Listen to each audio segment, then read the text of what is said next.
मैंने बहुत पहले कहा कि शिव तो गुरु हैं, सभी जानते हैं,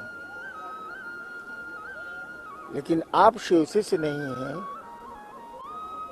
किसी से पूछिएगा कि वो तो कहेगा हाँ शिव गुरु हैं, लेकिन उससे ये पूछिए कि क्या आप शिव के शिष्य हैं, तो वो चुप हो जाएगा। जी। कोई बढ़िया डॉक्टर है और आप इलाज नहीं कराते हैं, केवल जानते हैं कि बढ़िया डॉक्टर है, तो रोग का निदान नहीं हो सकता। शिव गुरु हैं, जगत गुरु हैं, विश्व गुरु हैं, सभी जानते हैं, लेकिन उस गुरु से शिष्य के रूप में जुड़ाव की कोई जुड़ा कोई सिलसिला ही नहीं है। हमने कहा कि तुम शिव को अपना गुरु मान के देखो, रिजल्ट आए तो मानो, नहीं तो छोड़ दो। शिव को अपना गुरु मानकर देखो, ये हमेशा आप जब भी इनके विचारों को सुनेंगे, ये बातें करते हैं, कहीं कोई बाउंडेशन नहीं है, कहीं कोई एक दबाव नहीं है, कहीं कुछ आपको छोड़ना नहीं है, बस एक बदलाव लाना है अपने आप में, दिल से शिव को मानना है।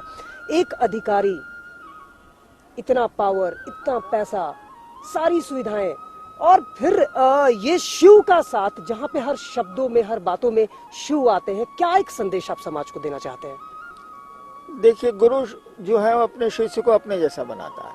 शिव गुरु होंगे तो आदमी के व्यक्तित्व को शिव जैसा बनाएंगे, जो दूसरों के लिए हल हल पीता है, जिसके नाम का अर्थ ही होता है कल्याणकारी। तो हमने कहा कि शिव को अपना गुरु बनाएंगे। अपने का अर्थ बड़ा महत्वपूर्ण है। अपना शब्द जो है ना, मेरा जो शब्द है ना, वो बड़ा महत्वपूर्ण है।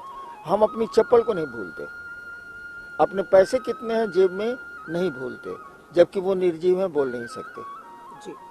तो जैसे शिव को अपना समझेंगे आप, अपना गुरु मानेंगे आप, तो उसके उनसे आपका एक तादात्म्य बैठेगा, एक संबंध बैठेगा, और आपके भीतर जो परिवर्तन आएगा, वो परिवर्तन आपके समाज के लिए अनुकरणीय होगा। और समाज के सारे लोग अगर शिव को अपना गुरु मानने लगे, तो समाज और संसार कितना सुंदर हो जाएगा। मैं एक चीज आपसे जानना चाहूंगा, जब मैं शिव शिष्य हरिंद्रानंद फाउंडेशन की बात करता हूं या सोचता हूं, तो मैंने लगातार देखा है, कभी बेटियों के सम्मान के लिए, कभी पर्यावरण रक्षा के लिए, आज वृक्षों की रक्षा के लिए। तो ये कनेक्शन कैसे होता है? ये जो समाज के बदलाव के लिए आप काम कर रहे हैं, ये कैसे होता है? देखिए, रहना तो यही है, हवा तो यहीं की मिलेगी आपको, पानी भी यहीं का मिलेगा, लोग भी यहीं के मिलेंगे, आप भी यहीं के हैं, हम भी यहीं के हैं। तो यहाँ का परिवेश अगर ठीक नहीं हुआ, तो अपना घर सुंदर बना के आप क्या करेंगे? आपके घर में खूब सुंदर सुंदर सुगंधित फूल लगे हैं और बाहर से दुर्गंध आ रही है, तो आपकी सुगंधी आपका काम नहीं करेगी, दुर्गंध आएगी ही आएगी। तो समाज को तो ठीक करना ही होगा। आप शिव की ओर चलें या किसी दिशा में चलें या लौकिक जगत के रूप में चलें। अधिकारी होने से पैसा ज्यादा नहीं होता है, अधिकार ज्यादा जरूर होते हैं। आपने कहा इतना पैसा, तो पैसे तो तनख्वाह के मिलते हैं, लेकिन अधिकार जरूर, कार्य क्षेत्र बढ़ता है, अधिकार क्षेत्र भी बढ़ता है। शिव की ओर आप बढ़ेंगे और समाज को छोड़ देंगे, समाज को उन्मुख करने की कोशिश नहीं करेंगे, तो आप अपना मोक्ष तो पा सकते हैं आप, लेकिन दूसरे भी मोक्षार्थी हों, दूसरे भी कल्याण के पथ पर चलें, ऐसा नहीं हो सकता। आज तक आध्यात्म में हुआ है कि सबसे बड़ा उद्देश्य माना गया है मोक्ष को जी, मुक्ति और मोक्ष को। हमने कहा कि मरने के बाद मोक्ष मिलेगा या बंधन में आदमी जाएगा, इसकी कौन सोचता है? अभी तो बंधन मुक्त हो, इस जीवन को तो सुखमय बना लें, बाद में कौन हो, क्या होगा, क्या नहीं होगा, मोक्ष मिलेगा, शिव मिलेंगे, क्या होगा। अभी तो जगत को शिवमय कर लिया जाए, अभी तो अपने मन को और लोगों के मन को शिवमय कर दिया जाए, बाद में देखा जाएगा। इसीलिए मोक्ष हम लोगों का टारगेट नहीं है, मोक्ष हम लोगों की मंजिल नहीं है।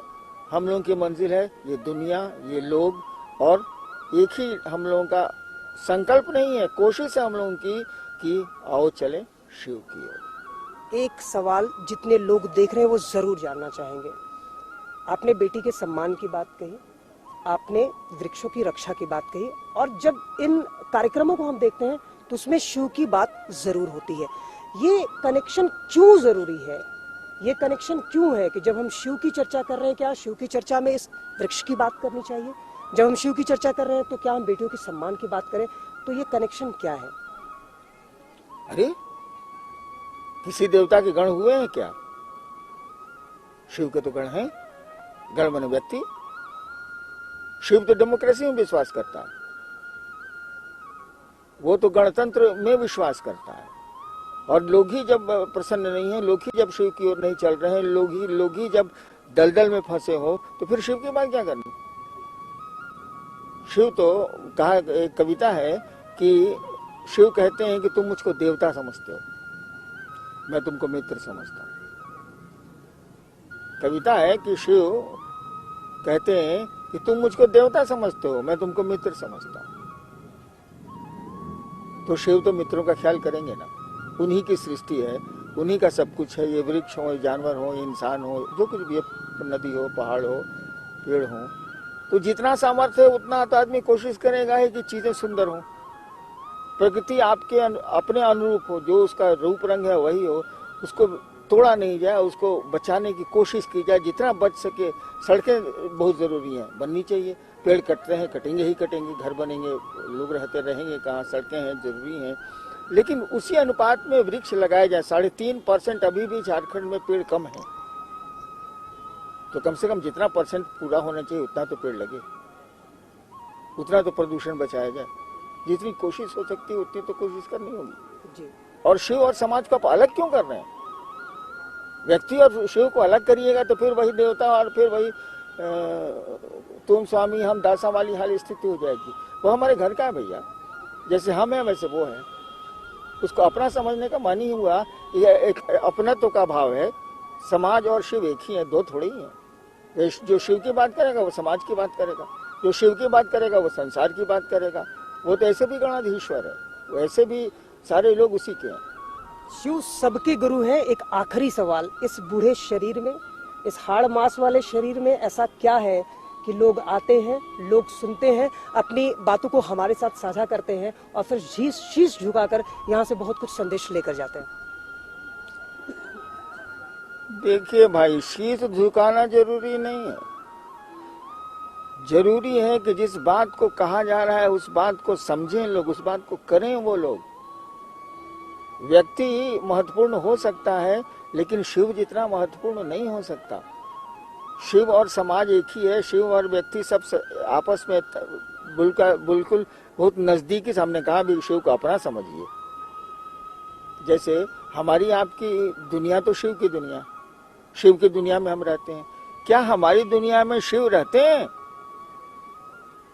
शिव की दुनिया में हम जरूर रहते हैं। क्या हमारी दुनिया में शिव है, या हमारी दुनिया में पत्नी है, सम्मान है, पैसे हैं, परिवार है, परिजन है, घर है? क्या हमारी दुनिया में यहीं तक है? शिव की दुनिया में हम रहते हैं, हमारी दुनिया में शिव दिखते नहीं है। मन में तो बिल्कुल नहीं दिखते हैं, बोली में भले दिख जाएं। तो ये जरूरी नहीं है कि आप कहीं शीश झुकाते हैं। एक शिष्टाचार है वो तो ठीक है, लेकिन उससे ज्यादा शीश झुकाना है तो शिव के सामने झुकाइए, उस जगत गुरु के सामने झुकाइए, ताकि वो हमको आपको कुछ दे सके, कुछ समझ बढ़ा सके, कुछ ज्ञान हम लोगों को मिले और हम लोग एक सुंदर विश्व की कल्पना कर सकें, सुंदर विश्व का निर्माण कर सकें।